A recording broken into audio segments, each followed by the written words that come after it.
Hey, welcome back to the Monte podcast. We are here with my great friend Todd Abrams, the CEO of Icon Meals. And today we're going to be digging into becoming a better man in your business, in your fitness, in your family, and many of the skills that he's acquired along the way from experiences, from lessons, from mistakes to pass along to you to build your greatest life, your best business, and a rewarding home life. Enjoy.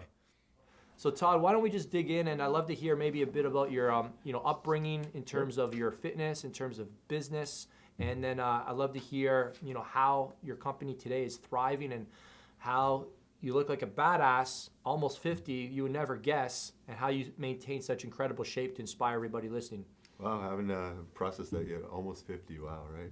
But yeah, it's great to have connected a few weeks back, and again, fellow Canadian, right? So it's funny how close we grew up in the same area and stuff. So my background is a little bit different. I grew up in Canada, so not too far from here. My dad owns funeral homes and cemeteries, so totally different industry, right, than I'm in now. And early on, I just knew that, I don't know, I had a little bit different, I'll call it, never worked really for anyone. So from that standpoint, it was always, I guess, a lot of different things we can probably get into, but talking about risk and different things. Yeah. I'll just tell you a quick story. I know went to school in Sudbury here in Laurentian, and I just remember one of the first things was, hey, in Tottenham, there's not a whole lot of like big community or anything, so the Honda was the big thing, right? So Honda was a factory where everyone had to work and stuff, and like, oh, you had to get in there as the holy grail. And I came back between summers, and they're like, oh, you got to get this job at Honda. And I'm like, whatever. So applied for Honda, got Honda, and I lasted there 2 weeks, and I quit. And my dad was like, oh my gosh, like you screwed up everything, right? Your whole, like, your life, blah, blah, blah. And that was just, it's a realization for me where I talk about, I think that was one of the first epiphanies. That was where I really started first with like personal development and different things. But it was just, I'm not wired that way, I feel. Like I went, I remember Honda, you put on a white jumpsuit and you walk between yellow lines and you do 4 jobs a day, 2 hours on the hour, right? And after 2 weeks, I was like, I'm done. And what did I do? I quit and I went network marketing, 90 to 110 hours a week, knocking on doors with no base salary, no nothing. But again, that was sort of, for me, how I'm wired, right? And looking at how do you adapt to risk, how do you do different things. And I've always been one to bet on me. Right. So that's so funny. I don't know if you know, but like the big Honda plant was in Cambridge, Ontario, right by Guelph. And that was like the job, but you had to know somebody. Yeah, so I felt like I'm getting left behind because I was working at a different assembly line making $13 an hour, and there I think you started at 16, and that was like where everybody tried to work. And similar story, when I didn't get into teachers college, my dad was like, what are you going to do? I missed my cutoff. I wasn't going to get summers off, benefits. So very similar story. Just one more similarity, my late nono passed away about a year ago. He owns the largest upground cemetery mausoleum in Niagara Falls. Yeah, you're telling me that, And that was an opportunity that my family said, hey, like this could be yours. Yeah. So I guess where did the whole betting on yourself come from? Like, was it nature, nurture? Was there just intuition? You felt something? Yeah. I think it's different things. I think, sure, my dad has had his business for years, right? The funeral home, the cemetery, the crematorium now and stuff. And I think I learned different lessons from there, but then also I started surrounding myself. So talking about who you, I don't know, in your network and different things, right? I learned like early on I had some friends that were in network marketing, and it wasn't necessarily the network marketing. I did that for quite a while growing up, but it was the personal development. So I got in way back with like the Jim Rohns, the Tony Robbins. I still remember Tracy's. Brian Tracy, like listening to all that stuff in the car. And the more and more that I found that I worked on me, the more and more I knew I wasn't ever going to work for someone else. And I think that's what triggered it, where again, fast forward if you want a couple years through college, I have a public relations and marketing degree, which again, nothing really that I'm working on. But from that standpoint, I came out of college. It was funny, I found the note the other day, my dad had it, but I was supposed to be a driver. I was going to be just this delivery driver because I want to make some money. Plan was to go be a ski bum in BC, right, for a couple of years and just chill. And on that piece of paper, it said, hey, they called in and they said, hey, can you sell? And my dad's like, I don't know if you can sell. The note was, hey, show up in a suit Monday morning, you're starting to sell. Well, that company was a young company owned by a Chinese billionaire. It was the first company, only company I've ever worked for, but it was basically like working for myself because it was me and one other 18, 19-year-old guy. And that was a fast track in business where that blew up. That's why I actually got down to the States, where I opened Toronto, Montreal, we opened Vancouver, and then we went down to Dallas looking for a headquarters. And that's when, again, learn a lot of hard lessons. We'll talk about bad lessons, good lessons, whatever. But from that standpoint, right after that is when I started my own company, and never looked back. But before we get to that, let's loop back to the risk security framework. Like, so how did you decide or navigate maybe some pressures or some outside influences? You know, your father's obviously always going to be an influential source of input. So what's your advice to guys that are moving in a completely different direction, which would be considered not secure by society standards, which would be considered risky by, you know, today's standards? What's your advice? Because I coached a ton of guys who could follow in their father's footsteps, successful businesses, who could stay a more stable route. What's your advice for people who are making those transitions into, you know, lanes that just don't have the playbooks? Yeah, I think it's key though what you do, right? How you coach and you mentor people, and that's key for me. Where I grew up, and I still remember, like, I had different people that started coaching me and mentoring me originally from personal development, but more from that network marketing side. And I always say, if you got to believe in yourself, and I think one of the biggest things is because there's a lot of outside pressure. Your family, your friends, hey, this is never going to work. They want you to follow their footsteps, right, or the security side, and they don't want to see you successful half the time. That's part of the truth. If you look in your circle, right, a lot of those people, it's like the crab in the bucket. Okay, again, you see the crab pulling up, but he's never going to get out because all those other crabs in there are going to pull him back down, right? And that's how I had to get away from the friends that I had, because those were the friends that, hey, I love them. Even like, I just came back for the first time in a long time, and I still see these guys. What do? They're sitting around drinking the other night, and it's not my circle, right? And that's the same sort of scenario that how it started. But from the risk side, you have to believe in yourself. And I always tell people, if you can't believe in yourself, you have to find someone that believes in you more than you believe in yourself. And that's what will pull you along, right? Because they've had that experience. So I call that like sort of, it's time collapsing, right?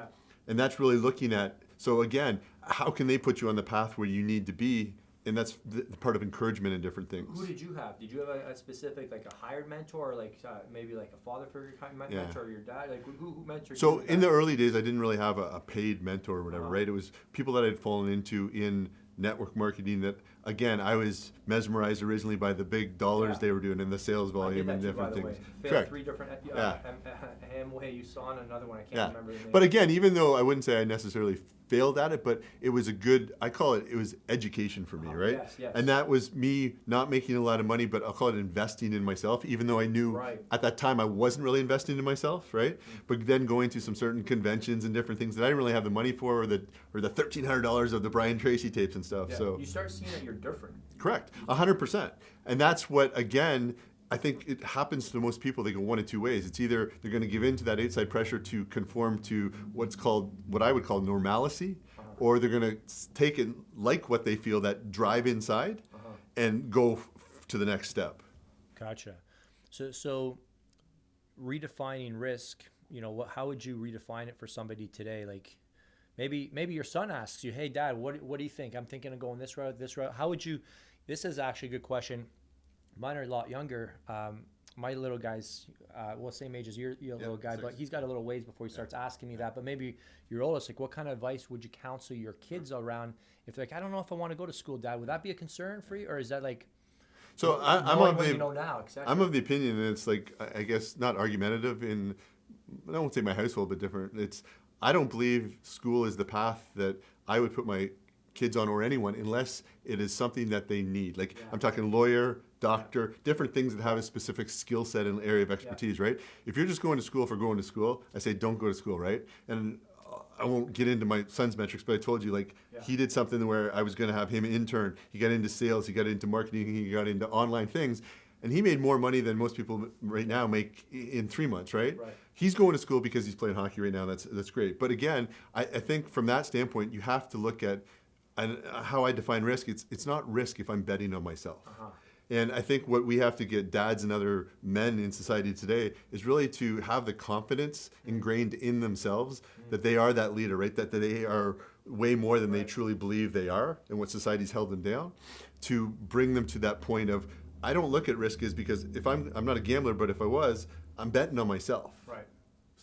So what you mean by that is that you're betting on yourself, so that if something goes wrong, you're going to bet on yourself again to fix it. Yeah, so people always ask, hey, what do you do, whatever. I said, it's like my job description is basically whatever it takes. It's been that. I've been an entrepreneur since I've started, right? And it's whatever it takes to get it done. So I don't have like, and Sure, has there been shortcomings where, hey, you're not going to have payroll, you're not going to... I look at those as you always have to look at solutions to a problem and not just dwell on the problem. Like way back for me, it was like, oh my gosh, like I still remember with Icon, and I'm fast tracking, but like the first time I ever got sued, I was like, oh my gosh, like what's going on? Like, because I built the business by integrity and values and stuff.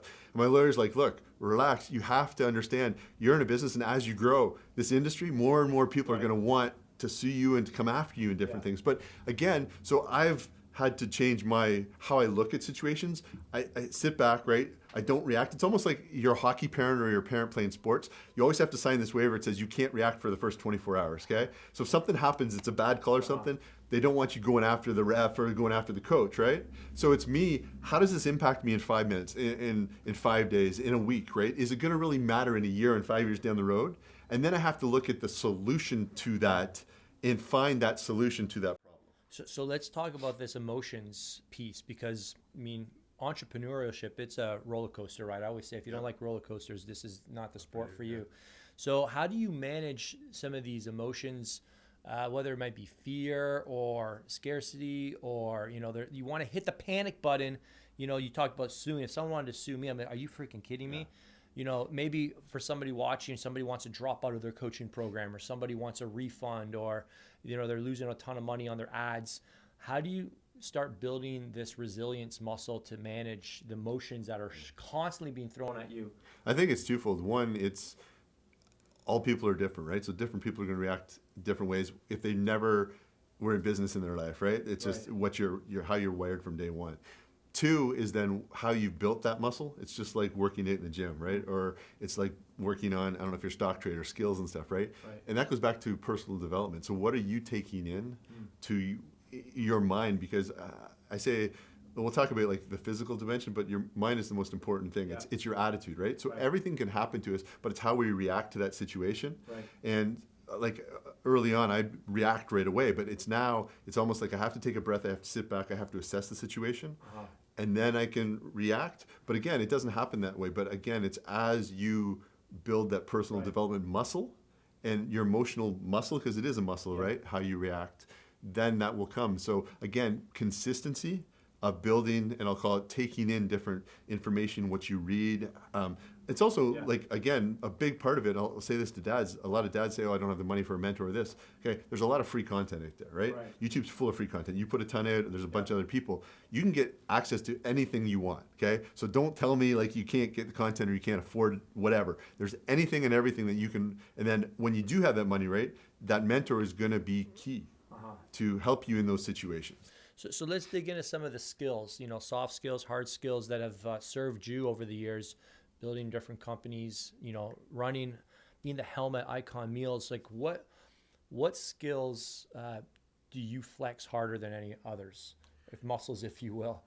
Yeah, so I think there's a few different, right? One for me, and like we can talk about like what I call my core values or whatever down the road, but I say there's a couple different things. One is I have to work on me, right? So that's been started early on, but I call that not just a mental thing, it has to be a physical thing, right? So I have to be at the best, like we've talked about earlier, like, but for me, I'm going to train in the early morning, right? I get up 3 o'clock, 3:30 train, but again, that's because I have to have my time in to be the best version of me so that I can show up for my wife, I can show up for my kids, I can show up for my employees on a daily basis.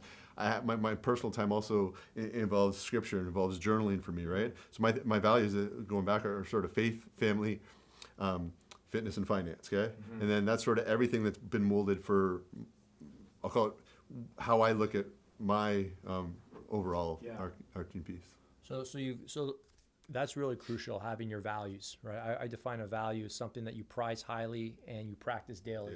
So let me ask you, you know, as business is starting to grow, you know, there's more pressures mounting, you've got more people reporting to you and you're reporting to, et cetera. How do you manage, you know, a lot of guys will say, oh man, I'm in a season where I just don't have time for the fitness, or you know what, I got to work a little longer with the family. How do you maintain those negotiables, non-negotiables during these seasons of like extra pressure? So you have to have your non-negotiables, right? And when you make a non-negotiable, it's non-negotiable. It's not like, I use a word, I don't know if it's a real word, I say you got to live an excuseless life, okay? And in life, as you know, everyone's either buying or selling. So either buying or selling your own damn excuses and everything else that's coming with you. I don't care. People say I'm not a salesperson. you're buying or selling excuses on a daily basis. So it's really going into priorities, okay? And I have a bunch of friends, I'll call it even family, that say, hey, I know I need to work out, but I don't have the time. It's the biggest excuse, and it's the biggest, I'll call it, procrastination skill, like I don't know, not skill, but procrastination element in the world, right? You have to put priorities down, and you have to write your priorities down, and you have to write your non-negotiables down, and you have to stick to those, okay? But again, it goes into the personal development, it goes into the other people pouring into you, but the non-negotiables are what's going to build you as a person, and it's going to build the foundation, and if you're even for your family, right, it's going to build what your kids see. And I'll take that full circle. So my 22-year-old and my 18-year-old, I told you earlier, like, I don't regret anything in life, but in my early business, I was all about materialist, right? I had to make more money. And to me, making more money meant spending more time. And I always still call it busy. And there's a difference between doing something and being busy, right? Busy's filling your day up, and you feel like you've done all this crap, but it's really at the end of the day, you look, and it's crap half the time, okay? And then there's the second piece about like outlining what I'll call it your deliverables are, and these can be for your family, for your business, for whatever. But I'm talking about Andy Friselli talks about them, about his power list, right? And these are the things that are they on a daily basis? Are they getting you a return on investment? Are they moving your business, your life, your family, whatever it is, forward? Okay, and it's not writing a list and then there's 10 lists and you're checking them off and hey, you're smiling because you're done at the end of the day. Did they move the needle on family, on value, on different business parts, right, on a daily basis? And you have to live by those. And then you, as an entrepreneur, as a dad, whatever, have to hold yourself accountable. And that's one thing I see a lot of. These dads or business people say, hey, great, I have these pieces. But at the end of the day, they're not being the hardest employer on themselves. They're not being the boss, right? If you're screwing up, guess what? Would you fire that person? Well, you need to fire yourself, right? And that's, I think, the biggest thing that lacks. Because it's, again, going back to they've accepted that excuse. No, they're going to try again tomorrow. But you got to get the I'll try again tomorrow out of that equation. So add intentionality to your life. And what's been one of your biggest challenges, maybe growing through these different seasons of entrepreneurship, scaling your businesses, raising a family?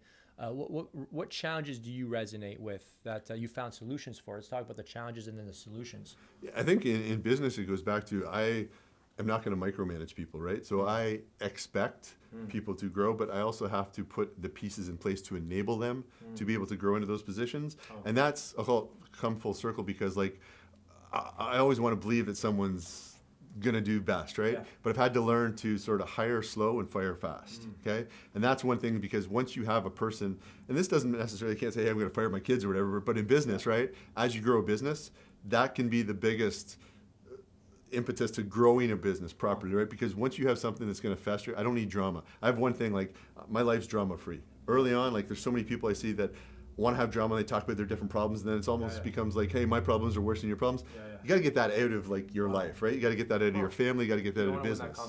It's not a good competition to be in because it's never ending, right? Misery loves company. And there's so many people out there that just want to, hey, pile excuses on top of excuses. So I think that's key for me, and that's hard because I do want to believe in people, but I've had to learn that skill. Maybe we can dig in there for a second because, there's a lot of entrepreneurs and a lot of my students who listen to the podcast here, and they are in the process of hiring. Maybe share a couple of your best practices. You said hire slow, fire fast, but what other disciplines, other rules have you set to just build a great team? I know a lot of people come to me and they say, oh, my team's all C players, and how do you develop B players, A players? And I've got a couple insights here, but how do you start building that team that can free you up? I think you as a leader have to, and this is in your family as well, right? You have to have a vision. Okay? And you have to cast that vision because if you can't cast that vision big enough, no one else can follow that vision, right? And then you have to lead by example to reiterate that vision and constantly be refining and evolving into that vision, okay? That vision can change,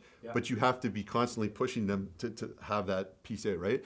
A lot of people as well, and this is, I'll fall prey to this as well, early on where a lot of people say I have C or I have B or whatever, but they don't want to pay the price to hire A players, okay? And they think, hey, I'm making less money. Look, get out of your own way because your business is only going to grow and it's by the people that you put in. It's the people that grow the business, not you, right? And as soon as you can learn to step out of that business and on the ego side, that's I think what a lot of new business owners have to do, that will grow. Okay, and then again, it's one of the key things, and this is whether you have 2 people or you have 200 people, is what kind of culture do you want to have? And one of the best companies that I've seen ever build culture, and I've been in the trenches with them in his first form. Okay, and Andy and Sal and Chris have built an amazing company based on that culture. Right. And I think that culture is key, like, because culture breeds culture. So culture is going to grow your business. Right. And the people that don't fit in that culture is going to spit those people out pretty fast. Right. That's fantastic. So to talk a bit about like the type of things that you want to instill in a culture that is crucial. So the leader has a vision, right? What else has to be in place for you to attract great people, but then keep them as well? What other? Yeah, I think it's like for us, it's integrity, it's loyalty, it's trust, right? It's like, I'll call it empathy to a certain extent, and that you might say, hey, empathy for business, but yeah, I think you have to be empathetic to other individuals in there, right? It's caring. It's like we have a thing where it's client-centric, so clients are always first, right? Different things, and looking at like each person in that business almost fits into where it's their business inside a business. Yeah. And it's like, again, maybe this sounds crazy, but like how you do anything is how you do everything, right? One of my biggest pet peeves in the world is walking into a bathroom and seeing piss on the seat, toilet paper on the floor, or toilet paper rolls not even back on, because that tells me that those people, if that's in their environment, in our culture, it's how they're going to treat everything else, right? It's like, do I see things in my warehouse and if I watch someone walk by and not pick up something on the floor, that tells me they don't give two craps about, like, sort of. So again, there's a lot of different little things, but again, it's how you do anything is gonna, like, how you're going to do everything. So that's great. Let's just circle back on the like self-limiting beliefs that show up when people are making hires. And they're like, oh, I hired somebody else. It didn't work out. It cost me a ton of money, emotional trouble. It was frustrating. I'm just going to hang on to this. Yeah. How do you let go of that contraction mindset, that small thinking, the scarcity mindset? How do you start to just, you know what, let's go for it? You got to have an abundant and prosperity mindset. Yeah. Where I think there's lots of people right now say, oh, I can't hire any people. Well, you're not hiring the right people. Right. And I think from that standpoint, again, it's a lot of people are scared on, hey, I have to spend this much money, or they're going to change the culture, or something different. But again, it's what training protocols, what do you have to put in? And I think, like, again, you always have to, I try to start with, like, I'll call it not a test period, but if you want to say like a 90-day or a 60-day, right, to see how that is, because we're both interviewing both. There might not be a good fit, right? And again, you want to have that period, but I wouldn't hang on. Like, my biggest thing for a long time was hanging on, believing that they're going to change, right? Gotcha. And they're not going to change. And that fear of like settling, like, but there's going to be a transition period, because I've even experienced this. Like, I gotta let this guy go, but it's going to set us back 2 months. How do you just like move forward with, like, you know what? This has to happen. How do you become more decisive? I call it making a business stop loss. Okay. So it's like trading stocks, right? Okay. And every time, like, right now the market's all crap. So people are like, oh, I'm going to sell my portfolio. But if you're a trader, right, you got to have a hard stop. And people say, oh, I'm going to only use a mental stop. But when you use a mental stop, you have that your judgment, right? If you have a hard stop, it's going to be stopped and it's going to cut your loss, okay? And how do the most successful traders make the most money? Because they have tons of losses. So you can have a 50% win rate as a trader, or even a 40% win rate, and still be a very successful trader making money because you've had tight stops. Oh. So if you're cutting those losses and you're cutting it at 1% or 2%, or a max, maybe a portfolio loss of 2% of your whole portfolio, but then you have a couple wins that are 10%, 20%, 30%, you're letting your winners run. It's the same with the people. You have to let your winners run. You have to enable them in the right environment and putting the right tools and different things in place, how you build a business to allow them to be successful, and then have a hard stop, not a mental stop, because a mental stop is what we just talked about. It's emotional stop loss, right? And if you don't have an emotional stop loss and you've taken that piece out of there, those are the boundaries of what you set, that it's a hard stop cut. So you're talking about having a job scorecard, having KPIs, standards of performance, just clear metrics that, hey man, we've missed this target 3 months in a row at this time. I'll give you an example right now. So we have a big issue, and I'll call it entitlement, right? With a bunch of influencers and athletes and stuff that we have, and certain person running the program and stuff right now. And we finally got a guy in there that's a data analytics scientist guy. Right. Data doesn't lie. Numbers don't lie, right? So now I have scorecards of XYZ influencer, and we paid them, say, in food and stuff, I don't know, $40,000 a year.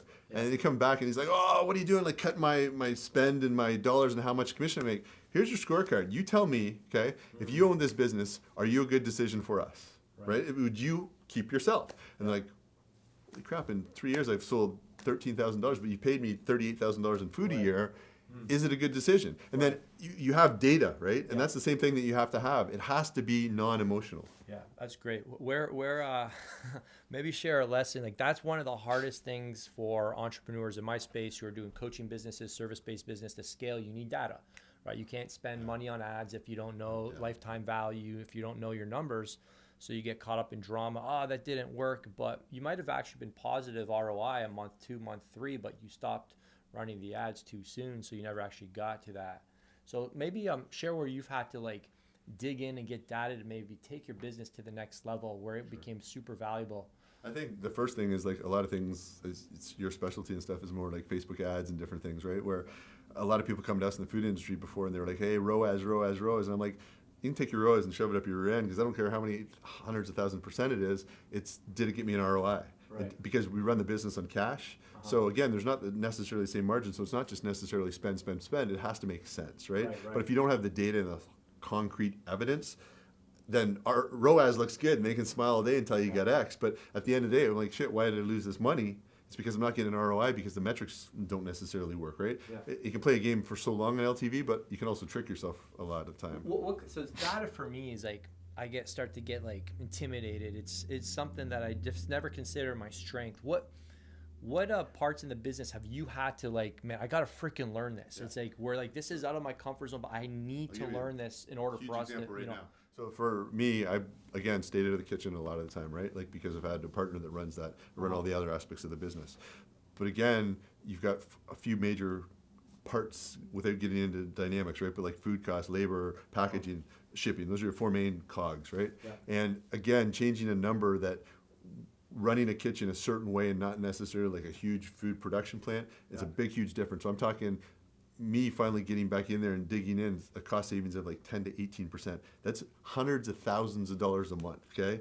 Because data doesn't lie. But until we brought it in individual, okay, and then getting back into labor and stuff. But again, me hiring a person that I didn't want to pay a salary to and bringing that person in is my hard stop loss, because when they come in and they give me the data, I can't argue anything else, right? And neither can anyone else. So it's that we're going to make cuts and judgments based on that analytical data. That's really, really helpful. Yeah, I think some people are afraid to get that outside opinion to say, hey, you can't do this, you have to do this, etc. And then I also heard you say it's okay to actually get in the weeds at sometimes in the business and make sure things are actually doing what they're supposed to be doing. I think some CEOs, maybe speak to this, they think they're bigger than they actually are. And I'm guilty of this, like adding too much complexity to a really simple, this shouldn't be this complex. It's like, no, just get in there and show them how to do it. You shouldn't be up in the clouds. You haven't earned a spot in the clouds yet. You should. How do you kind of know like when to, you know, that balance of staying in the weeds and not micromanaging to like a healthy extent where things have to get done to your expectations or else it's not going to get done versus kind of stepping out? You know what I'm saying? Yeah, I think it goes into two different things, because like when you're working in the business, you're not working on the business, right? So you have to, as a leader, always have a certain amount of time allocated to working on the business, because when you're stuck in the weeds. So I think you have to have people to get you out of the weeds. You have to have the gardeners, because, and it's also for me, like I have shiny object syndrome half the time, right? I want to chase the newest, but again, I have to refocus, and that goes back to my priorities. What are my priorities, and what are those things that are moving the business forward on a daily basis? So I think from having data and having people that, again, we're not micromanaging, it allows us to take that step and keep the needle. But again, you have to have those people. Right, that's great. Let's shift a bit to we talked about some great skills to be successful in business, skills that dads need these days to stay in great shape and to be able to lead their families. What do you see missing that you really like to? I'm pretty passionate on this, because I think like a couple years ago I saw a commercial, or I saw a study that came in and said, hey, Planet Fitness gives free pizza and beer to dads on Friday night, and this redefining the fat dad bod. And that's the biggest crock of shit to me in my life, right? Because if you're a dad, I say like, so I have a passion project site, Dad Bod, and I think it's like I say, it's responsibility of being a dad. It's a damn responsibility. I don't want to see, like, I don't want my kids having me being the fat guy, okay? And it's not just because it's a presentation of, hey, it's accepted in today's society. Bullshit. You're lazy, okay? You're accepting your own excuses. It's everything I talked about in business. And you're not getting off your ass to do the things you need to do to show up for your family. And again, people say, oh, hey, that's harsh. Harsh, whatever, okay? But again, don't you want to be your best in every area of life? And your kids are going to model it. So I'll give you an example. My 22-year-old, my 18-year-old have seen me constantly working out. They've seen me change, right? But my 6-year-old, he saw me when I'm already in decent shape, but he saw my work ethic. And my 6-year-old wants to come in and hit the heavy bag. I never told him, hey, because we never had our kids do karate. He's been in karate. he just keeps going. He got his blue belt. He's 6 years old, right? But again, he plays these sports. He does different things, but it's his work ethic. Right. And then it's also him seeing, it's funny because the communication skills. So we go to church. He's the guy sitting around with the book leading all the other people, right? At day school, they tell us a lot of different stories, but he's always the one interacting and bringing people together. But those are skills that have come from watching, right? And again, if my kid sees me sitting around, and let's say we always want to tell our kids, hey, you got to eat healthy, you can't have McDonald's. But then if they see me shoving my pie hole full of pizza, full of McDonald's when I'm not taking them, I'm the biggest, it's crazy, right? From that angle. So it is, the kids do what they see, not what they hear. Correct. So it's just setting the standard higher in the family. And then what about, speak to the weekends. I think a lot of guys, it's Friday night, it's been a long week. It's I think a lot of guys lose everything from Friday to Sunday. So I have a thing that says anything I do, it's any day that ends in Y. Okay? So you got Monday to Sunday, they all end in Y. Yeah. Weekend's an excuse. Okay? Right. Because you should be living your life and setting the standard across all 7 days. Yeah. Right? It's not a weekend. So weekend is an excuse. Hey, I've worked hard till Friday, so I get 2 days off. Well, look, you can reward yourself, but the weekend's not an excuse to go drink beer, get drunk, eat whatever you want. Okay? You need to know what works for you, and then you build, I call it arrows in the quiver. So you have this quiver full of different tools. Yeah. And if you're wanting to lose weight, if you're wanting to gain weight, if you're wanting to, be better in a certain area for your kids, right? You have all these different tools in your arsenal. Yeah. So maybe that's fat loss, maybe it's personal development, right? Maybe it's your faith isn't where you need it to be. Yeah. But use those tools in your quiver. And I think you're even saying, if I'm not mistaken, but one tool might be, follow the 90-10 rule where, you are on point 90% of the time, but because you've achieved this level of leanness over a period of time, you can now factor in, 1 or 2 cheat meals, whatever per week. Yeah, and I think you incorporate that into your family, right? So we would go out, let's say, to the Cheesecake Factory on Friday night, or you go after church on Sunday, right? You reward yourself. But again, it's not like a shove in your face full all day. I'm not a big believer in the cheat day, because the cheat day turns into a cheat, then you got to recover from that, right? So again, I used to always give myself a 2-hour window, and I'd eat whatever I want in that 2-hour window. But let's say instead of doing it at night, I went with my family on Sunday during the day. I'm still going to go back to what I'm supposed to eat at night and finish off what I'm supposed to eat. So that's, again, going back to accepting your excuses, or being hard on yourself, right? Holding yourself accountable for what your longer term is on that non-negotiable. I like that. And maybe we can, speak to something I heard my brother ask you in the gym the other day. He was like, holy crap, you're shredded. You always look like this. And you said something. He said, what do you do? What do you do? How did you do this? Do you do that? And you said something to the effect, you got to figure out what works for you. 100%. And I used to always think that was a bit of a almost a cop-out answer. It's well, there's got to be certain protocols, but you've tested so much stuff. So maybe speak to the value of getting in the game, learning, and saying, I know what I need to do to get lean. I know if I start doing this, I'm going to go off track. Speak to the power of testing and learning yourself. I think a lot of people, not just dads, but people in general, don't want to hear what they don't want to hear, right? So if someone says, hey, this is what you're supposed to do, but then also our world right now is overrun through social media and stuff, with all these gurus, right? Too much information, but it's also too many gurus, right? Hey, this diet, that diet, keto, paleo, this, that, you got to eat this, you got to do that, you got to take this, and what's the shortcuts? Well, it's not like that. You got to follow someone and find someone, that one person, right? And then you stick with that. But again, going back to what I always talk about, you got to find out, if we're talking about health, what's going on under the hood. And when I say under the hood, I mean, have you got a full blood panel? Have you got labs done, okay, to understand? Because you could be eating what you think is healthy, but you might be allergic to it, or your thyroid might react to it differently, or you might have a different gene that you don't know about. So in this panel, you're going to get information that you don't want to necessarily have. But I look at it as a preventative, and then I can proactively put pieces in place rather than reactively. And our society's been bombarded with reactive, right? Put medicine into something else, where again, I think you got to build that foundation. So really learning that what works for you. And for me, over time, like I said, I didn't really know what worked for me until I was 35 years old. When I started getting full blood panels done, started understanding what I could do for me, how I put my carbs, how my insulin sensitivity is around. And then it's through trial and error, but you're working on you, right? And for me, it's always a goal to be, that I said before, better is perfect, right?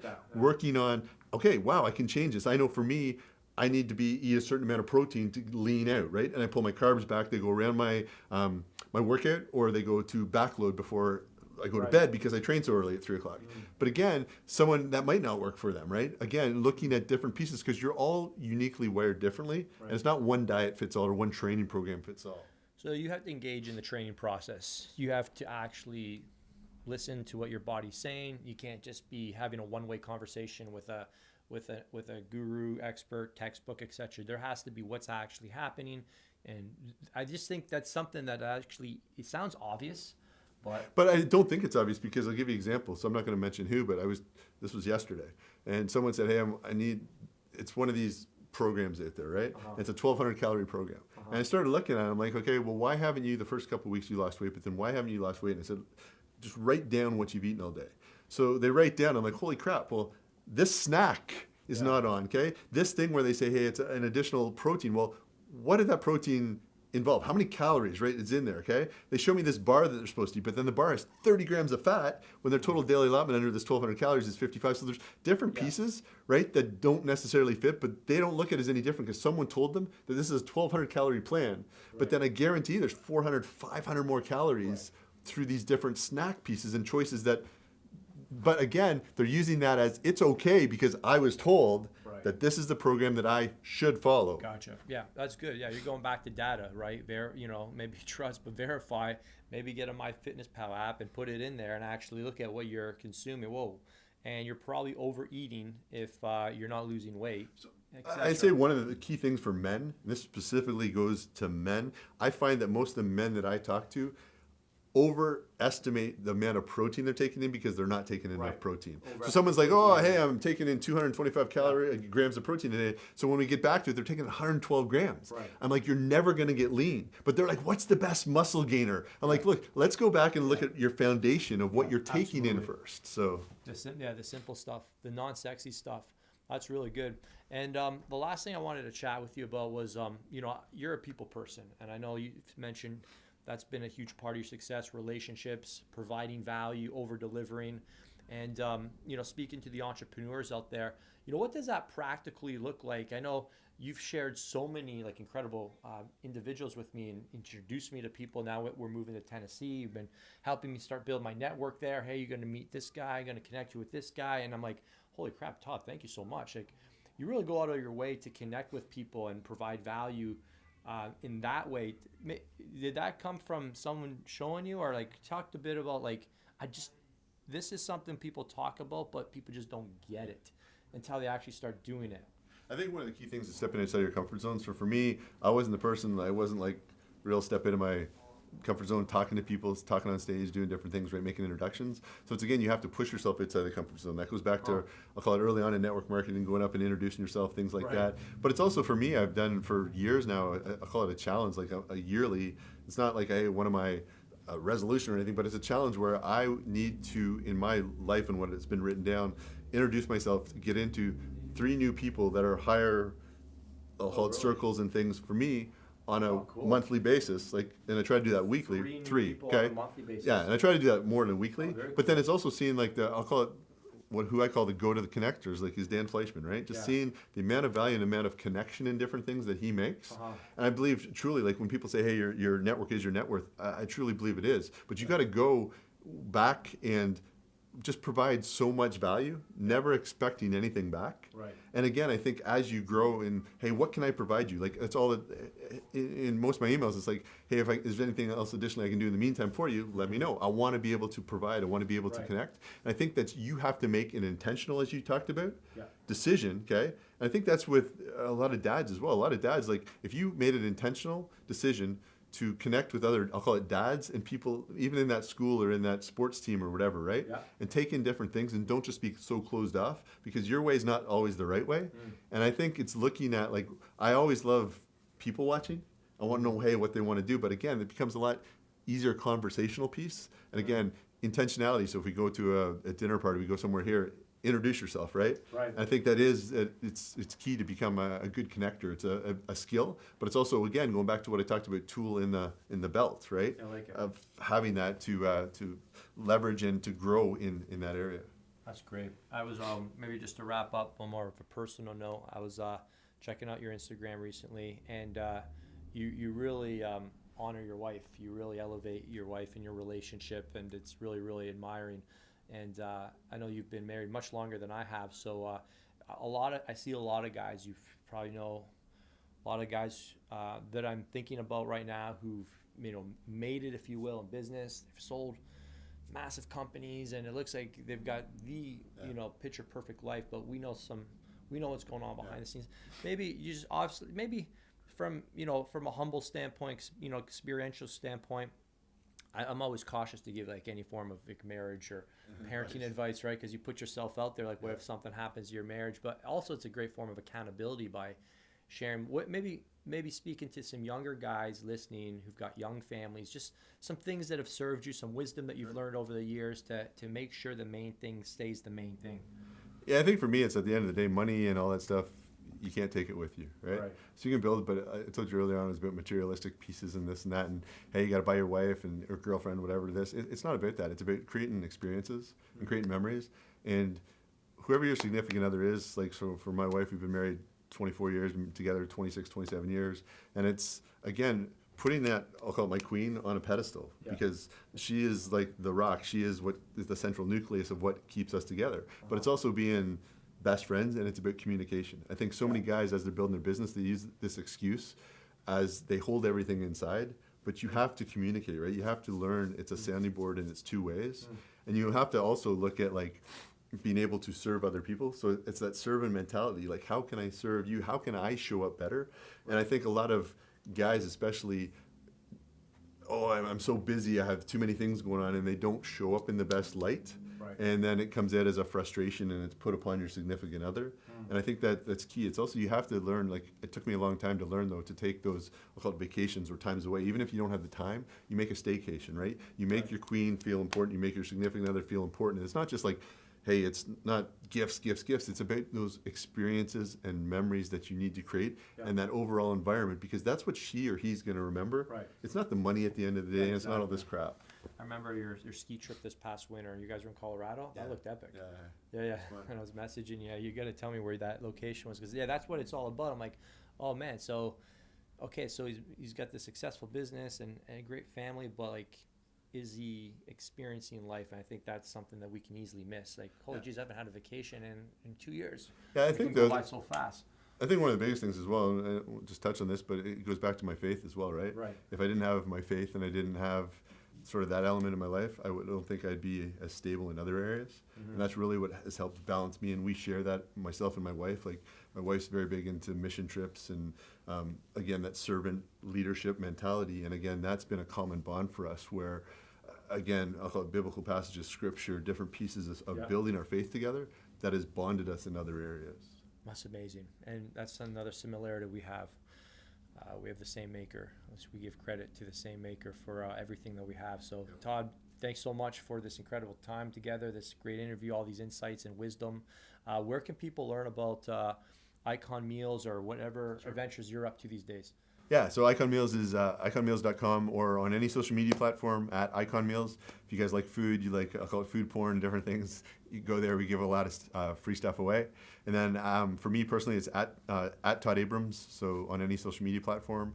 You can also check out dadbodinc.com if you're an up-and-coming dad or you're a grandfather, whatever. Try to do some different content and have some new stuff launching soon there as well. Awesome. Hey, guys, thanks so much for listening. And if you guys some value from this episode, this is your opportunity now to pay it forward and share it with the people in your network, people that we don't know, people who trust your recommendations. So please share this episode, text it to somebody, share it on your social stories. We'd appreciate that. Tag me, tag Todd, and we'll maybe even reshare it out to the world so more people can get inspired to become better. And I love that line you said, better is perfect. That's such a great line. All right, guys. Talk soon. Ciao, ciao.